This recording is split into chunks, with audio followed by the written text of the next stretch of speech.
Saya nggak boleh sampai salah langkah. Kenapa tiba-tiba saya jadi kangen sama Anggun?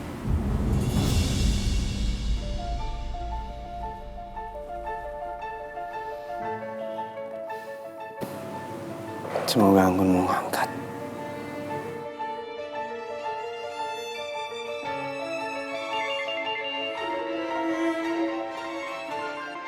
Gani telepon. Ini kenapa aku jadi kikuk gini ya? Harusnya kan aku bisa biasa aja. Halo Gani. Halo Anggun. Saya senang banget kamu mau angkat telepon dari saya. Karena saya pikir kamu masih ngambek atau marah sama saya. Gimana keadaan kamu, Anggun? Saya baik-baik aja. Saya lagi dalam perjalanan menuju klinik. Anggun, sebaiknya kamu jangan kerja dulu, kamu istirahat. Kamu ini apa ya Gani? Tiba-tiba telepon saya, terus ngatur-ngatur saya buat saya nggak boleh kerja. Mending kamu urus aja urusan kamu sendiri.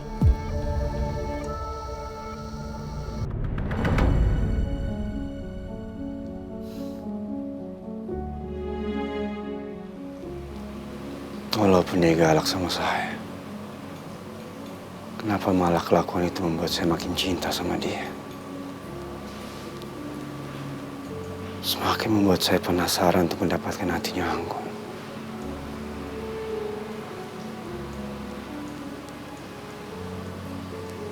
Tapi yang paling penting, saya sangat mengkhawatirkan anak saya dan Anggun yang ada di dalam kandungannya dia. Sebaiknya saya mengawasi dia dari kejauhan di klinik.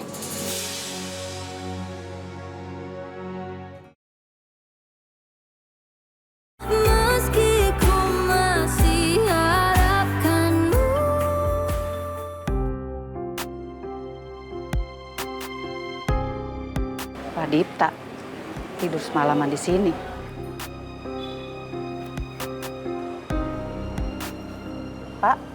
Pak Dipta, bangun Pak. Ya, Bu. Ya Allah Pak Dipta, Bapak segitunya sampai rela menunggu istri Bapak di sini semalaman. Iya, Bu. Saya ngelakuin ini karena saya ngerasa bersalah. Merasa bersalah? Iya, saya yang bersalah. Saya yang sudah membuat istri saya sampai ke dalam sini. Karena kesalahan saya, istri saya jadi emosi dan akhirnya istri saya nabrak orang sampai orang itu masuk ke ICU dan membuat laporan ke pihak kepolisian. Jadi saya nggak tahu cara saya menebus salah saya bagaimana. Saya kangen sama istri saya. Saya nggak bisa tanpa istri saya. Jadi saya memilih untuk saya kesini. Saya tidur di sini. Yang penting hati saya nggak jauh dari istri saya.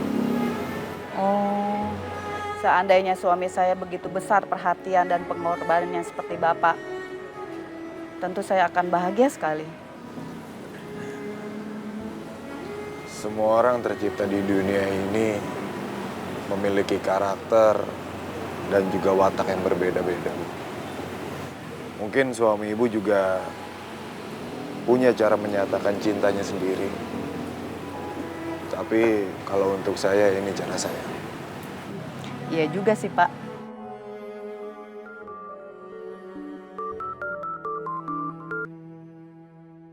Halo, Nen. Halo Dipta, kamu datang ke markas sekarang juga. Ada hal penting yang harus saya sampaikan ke kamu. Iya. Siap, Nen.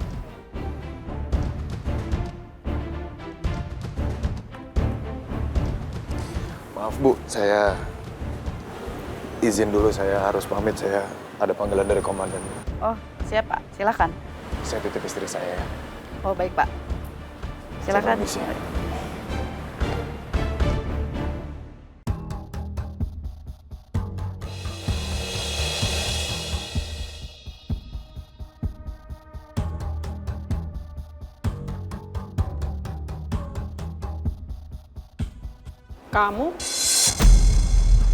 Kamu orang baru ya?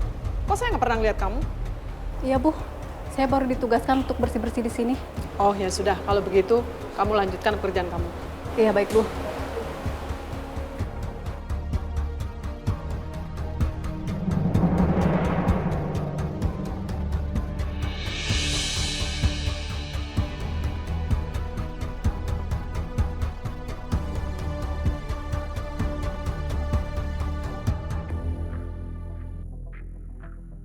Kalian lihat, orang ini bernama Ganet. Dia bos para teroris. Teroris kemarin yang kalian habisi di pasar, itu baru kroco-kroconya. Berkat kejadian di pasar kemarin, saya yakin Ganet tidak akan bisa bergerak dengan leluasa. Terlebih pencariannya sangat gencar. Meskipun pencarian yang dilakukan sangat gencar, tapi orang itu masih belum ketangkap juga, Neng. Ya, makanya kalian harus waspada terhadap pergerakan yang sangat mencurigakan. Terlebih kamu, Dipta. Kamu sudah menghabisi semua anak buahnya yang terlatih. Sabran. Temukan orang ini dan langsung tangkap. Dia akan sangat berbahaya kalau terlihat bebas. Dipta, Eki, saya percaya dengan kemampuan kalian. Kerjakan. Siap, laksanakan! Orang ini yang sudah hampir meledakkan Nuna dan calon anakku. Aku pasti akan menangkapnya.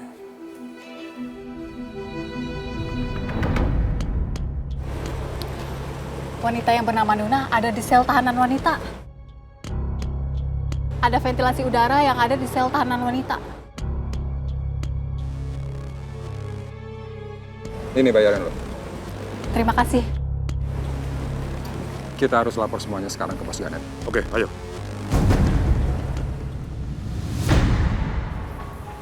Malam, Bos. Malam. Kami sudah mendapatkan laporan di sel mana istri Dipta berada. Bagus. Dan kita juga sudah mendapatkan cara untuk bisa memasukkan racun ke dalam sel Nuna.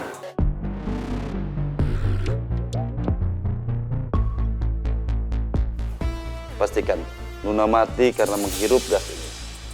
Saya nggak suka mendengar kata gagal. Siap, Bos.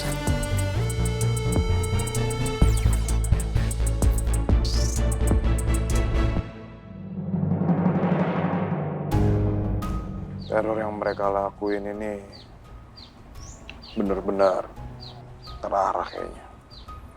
Dan terukur. Mereka niat banget. Mereka ke pasar dan masang bom bunuh diri. Tapi yang bikin gua nggak terima itu ternyata mereka masangin itu ke Nuna. Sayangnya nggak banyak data soal orang ini yang bisa gue temuin. Dia selalu pindah, makanya sangat sulit untuk dilacak. Dik, mereka itu manusia, bukan hantu, bukan setan. Yang nggak pernah bisa kita lacak, yang nggak pernah bisa kita tahu informasinya. Tapi kalau menurut gue sendiri, setan sama jin aja ada informasinya di Al-Quran. Masa manusia nggak ada? Pasti bisa kita cari informasi mereka. Entah dari keluarga, latar belakang, masa lalu, lingkungan. Apalagi sekarang zaman udah canggih banget. Gue yakin masih lu bisa. Kata-kata lu ini bikin gue semangat lagi. Nanti pas gue cari datanya lagi. Oh ya, gimana soal kabar Nuna? Belum dapat jalan keluar ya? Udah, gue udah sempet ngobrol sama keluarga korban. Dan alhamdulillahnya mereka mau menarik laporan mereka di kepolisian. Alhamdulillah. Syukurlah. Itu artinya Nuna benar-benar dibebaskan. Ya, bismillah.